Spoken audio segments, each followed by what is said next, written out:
All right, ladies and gentlemen, so the first batch of the round of 32 or the round of 16 playoffs, whatever the fuck you want to call it, have been played, set, and matched. As you can see from the games that went on today, with Atletico Madrid hosting Club Brugge, Leverkusen hosting Olympiacos, Inter Milan hosting Bodo Glimt, and Newcastle hosting Karabakh. So some 4 interesting games, some wonderful moments, some shocking moments, some beautiful football, some beautiful goals. You guys already know what the Champions League brings to the table, and today it definitely brought it to the table. So let's quickly talk about what happened in this match day, and I'm gonna be completely and utterly honest. There are 2 games that I could give a fuck about. I don't give a shit about, honestly, and those games are Leverkusen Olympiacos and Newcastle Karabakh. Mostly being because a game that ended in 0, who cares? And our Leverkusen already beat Olympiacos away from home. We got them hosting them at home. It's pretty obvious that we're going to get through this match. So they win 2-0, and Leverkusen are through, of course. Newcastle hosting Karabakh, come on, bro. They already beat them 6-1 away from home, so best believe they were going to get the result today at home as well. Okay, they won 3-2. Cool for them. Who were the goal scorers? All these guys right here got some goals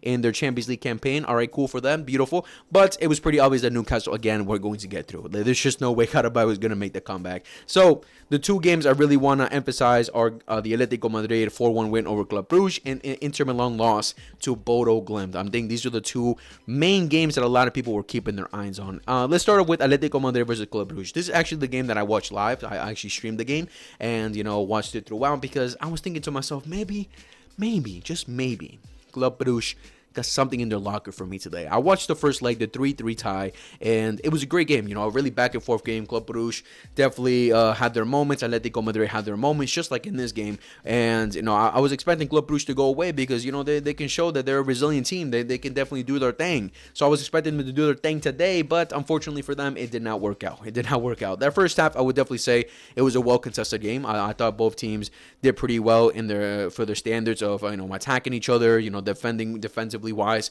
They created a lot of problems for each other. It was a well contested game in that first half, but second half, man, it was just a completely different story. Atletico Madrid were completely over them. But the first goals come in the first half. Obviously, the 1-1 tie going into the second half, with the first goal going to Sorloth for Atletico Madrid. A massive mistake from Mignolet. I don't know what the hell he's doing there. Oblak with a great over the top to Sorloth. Sorloth brings it down. He bodies the defender, gets a avenue to take a shot. He takes the shot, a powerful shot, you could say. Mignolet, he guesses it right. He makes the save, but I don't know what happened there, but it just bounces off of him, goes over him, and a goal for Atletico Madrid to go 1-0 up, which was unfortunate for Club Brugge because I thought, again, they were very resilient in that first half. Atletico Madrid, I would say the first 20 minutes were all over Club Brugge, handling more of the ball, putting more pressure on Club Brugge, and then the last 20 minutes, Club Brugge started getting into the rhythm, especially when they got their first goal from a corner kick and a goal from Ordenes. Terrible defending from Atletico Madrid in the corner kick, and Club Brugge get back into the game 1-1. And literally moments later, they could have gotten a second goal with a beautiful play, a beautiful cross into the box. And I think it was Forbes who gets his header onto it. And then Oblak with a world-class save, man. A world-class save to save Atletico Madrid from going 2-1 down in that first half. So, yeah, a well-contested game in the first half. Both teams had their moments. Atletico Madrid got into Club Brugge's box a couple times, but they didn't really create many clear-cut chances. They made some good crosses to the box, but nothing clear-cut, and there was just no one in the end of it to finish off the play. But again, Club Brugge were definitely defending well at points. They were causing some problems for Atletico Madrid, especially Forbes on the right-hand side, cooking Ruggeri. But second half, man, it was just a completely different story. Everyone from Atletico Madrid stepped up, especially when Atletico Madrid got a very early goal into the second half, literally the 48th minute, with a banger from Cardoso from outside the box to bring them up 2-1, and from there it was just cruise control from Atletico. They were all over Club Brugge. Club Brugge could barely create anything. They just completely shut down at that point. And then, of course, with the main man Sorloth getting a hat-trick in this game, getting 2 goals later into the match with a great goal from the second one was a great assist from Lookman, you can say. A great little counterattack from Lookman, Sorloth, and someone else. I forgot who it was exactly. But then Lookman gets the ball to him. A little bit of a deflection lands for Sorloth, and Sorloth with the easy tap in. And the third goal was a beautiful cross from Ruggeri for Sorloth, who makes some great movement and bangs it in for his hat-trick. A great strike, you could say a great hat-trick for a striker, honestly. Like, what would you want from your striker? Making good movement, having some good physicality, and, just easy goals as well. Being at the right place at the right time, too. So Sorloth gets his hat-trick, and Atletico Madrid defeat Club Brugge, man. Honestly, again, the first half was a great half. Both teams were going at each other, but that second half, man, Atletico just stepped up, and Club Brugge just put in the brakes, man. They just couldn't do any much. And, of course, it's a difference of quality, too, man. Julian Alvarez had a poor game. Baena didn't do much. Koke, non-existent. Simeone did all right. Llorente, the defense was pretty solid, especially in that second half. Ruggeri completely changed his game around in that second half because first half, he was struggling, but in the second half, he created a lot of problems. And then when you have this kind of depth from Atletico Madrid, Griezmann, Molina, Lookman, Jimenez, Mendoza, all these players who can cause a lot of impact, it just makes it even more difficult for Club Brugge to really get anything from this game. But Atletico were the better team today, and they get through, defeating them 4-1 with a 7-4 aggregate, and Club Brugge are out of the Champions League. And Atletico now away who they will play, either I think it's Liverpool or Tottenham. We'll see. We'll see what happens. But now this game right here, another interesting one, just because for the result that happened in the first leg, of course, Bodo Glimt defeating Inter Milan 3-1 at home, man, which was crazy to think. You know, Bodo Glimt already been one of the dark horses in this Champions League campaign, defeating Inter Milan 3-1, defeating City 3-1, defeating Atletico Madrid 2-1 away from home, which makes it even crazier. You know, they had some tough results as well, that leading them to have to play the playoffs as well. But getting this result against Atletico allowed them to get into the round of 16 playoffs, and they had to show how resilient, how much they wanted against Inter Milan for these round of 16 playoffs legs. And man, did they do it. Man, did they show it, bro. What a game from today from Bodo Glimt. Inter Milan, man, this was just one of those days that the footballing gods were not in their favor at all. And I'm going to say it right now, completely honest, I'm happy about it, you motherfuckers. I don't give a fuck, bro. I don't give a shit. Man, it brought a little bit of happiness to me, the fact that Inter Milan got eliminated, because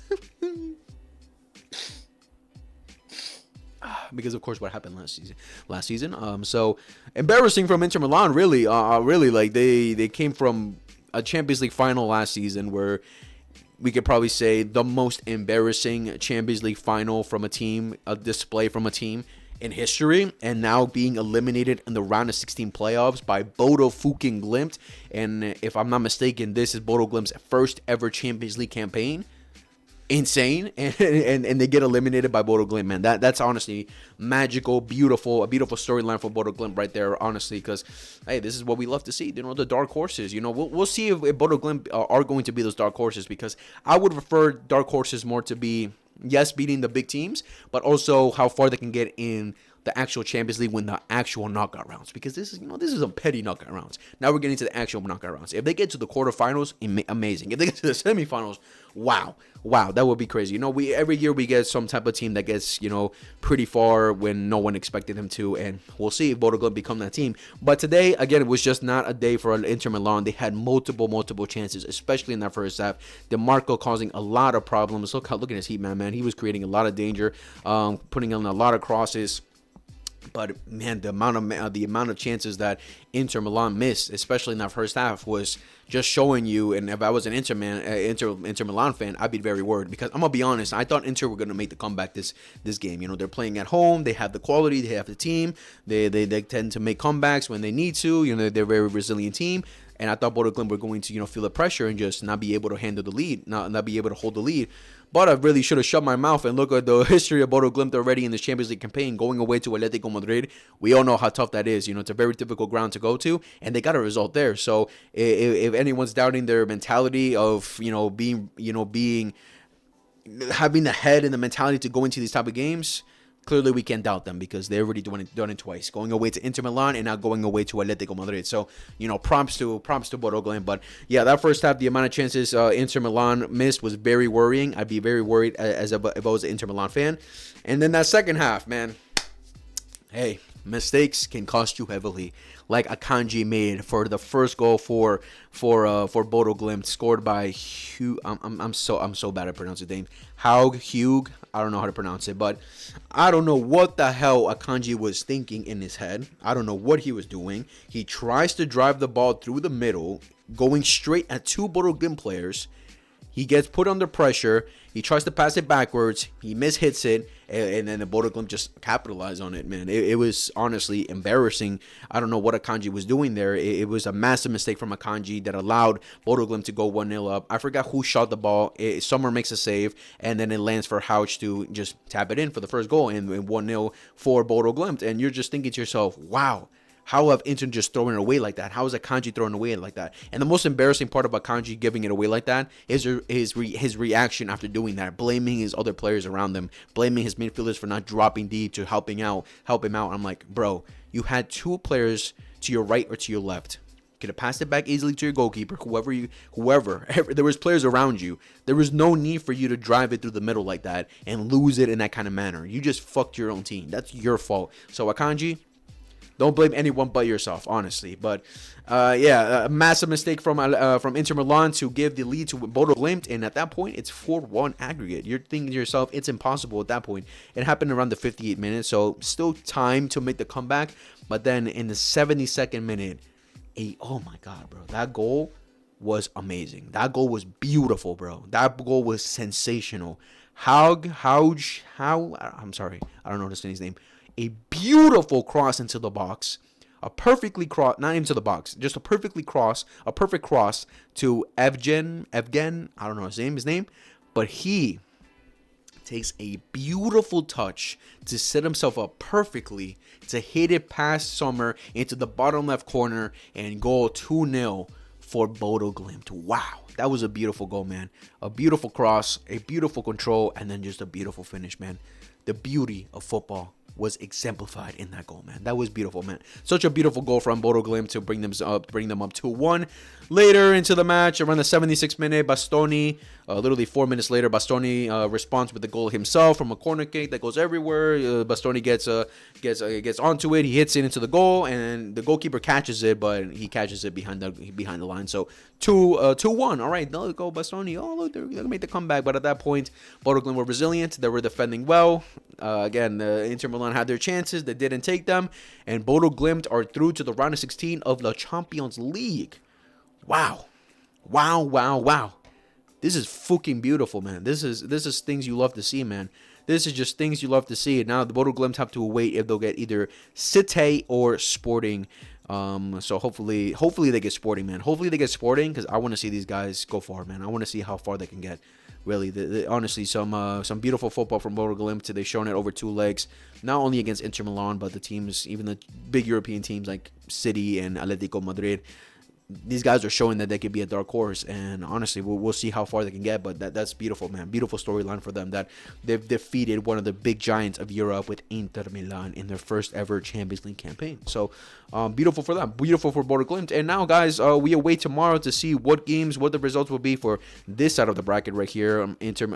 Monaco versus PSG, Juventus versus Galatasaray, which is going to be difficult for Juventus. They have to make the comeback. Real Madrid versus Benfica at the Bernabeu, and Borussia Dortmund versus Atalanta. Honestly, when it comes to predicting these results, PSG, I think, will get the job done. They're playing at home. I just don't see them bottling it. Galatasaray and Monaco also have a red card. I forgot for who, but I'm guessing it's an important player. Juventus getting a comeback against Galatasaray, considering all the problems they have. I doubt it. I don't think it's going to happen. I think Galatasaray will get through. Benfica, Madrid, they're going away to the Bernabeu. No Mourinho in the touchline. I just don't see Benfica doing it, man. Watching that first leg just absolutely killed any type of inspiration for myself to believe that Benfica can do it. I don't think they'll do it. And Atalanta, Borussia Dortmund, honestly, I think Dortmund will get through. I think Dortmund will get the job done. But yeah, guys, we're getting nearer and nearer to see what the round of 16 will offer us. This Friday will be the draw for the Champions League, for the round of 16 of the Champions League, and I might be going live for it. So you just keep the notifications on, because I might go live for it to see reaction live about we're going to get PSG or Newcastle. Hopefully Monaco get the job done. We'll see. That'd be hilarious if they get knocked down. Inter Milan got knocked down, and I'm happy and I'm excited. But yeah, guys, that was the video for today. Make sure to leave a like and a comment down below what you guys thought about this Champions League match day. And yeah, much love. Take care. Peace. You mother